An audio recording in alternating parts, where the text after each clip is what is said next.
The idea of intellectual property can sound overwhelming. Patents, trademarks, copyrights, and how can we possibly cover what takes multiple semesters in law school in just a few short minutes here? Well, here's how. We're going to cover just what you really need to know. How do you spot the issues? We're not going to walk you through everything an attorney needs to do, but we're going to talk about how do you protect one of your most important assets, intellectual property. What's a copyright? What's a trademark? And more important, how can you as a business owner understand enough to make sure you are protecting these important aspects, these important assets in your company? Every company has trademarks and copyrights associated with it, or at least nearly every company. But a lot of business owners don't know that. And so today, we're going to unlock the ideas of trademark, copyright. We'll touch on patent a little bit. We're also going to identify what are the items in your business that can be protected. When we're done with this short time, you will walk away having identified what can you protect in your business by copyright, trademark, and patent.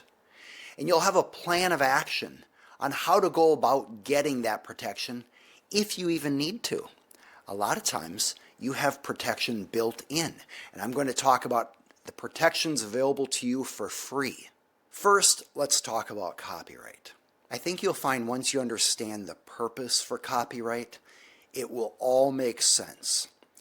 It will go from feeling like a bunch of legal terms to, I get it. You'll have an epiphany that will help you see copyright all around you. In 1665, Queen Anne was born. She was the monarch over Great Britain and Ireland. She did something that will forever change intellectual property law. Queen Anne only lived 49 years, but at the ripe old age of 45, in 1710, she enacted the Statute of Anne.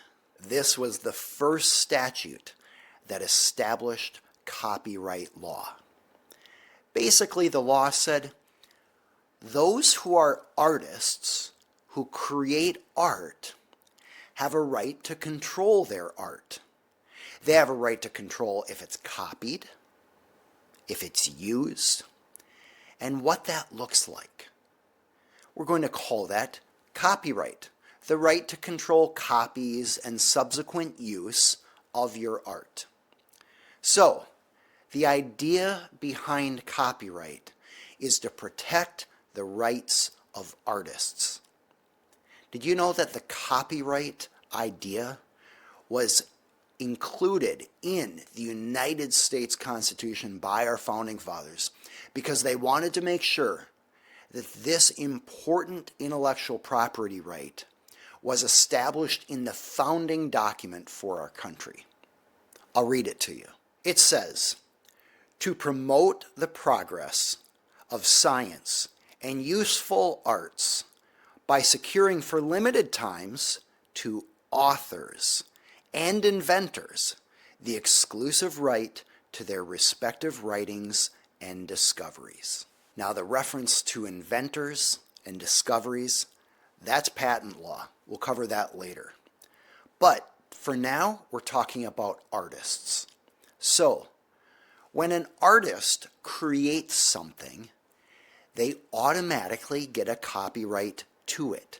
That means they automatically get a right to control the copies.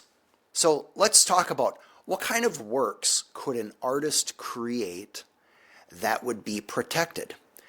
It's any art, and that's very broadly considered. Let's take a look at some examples.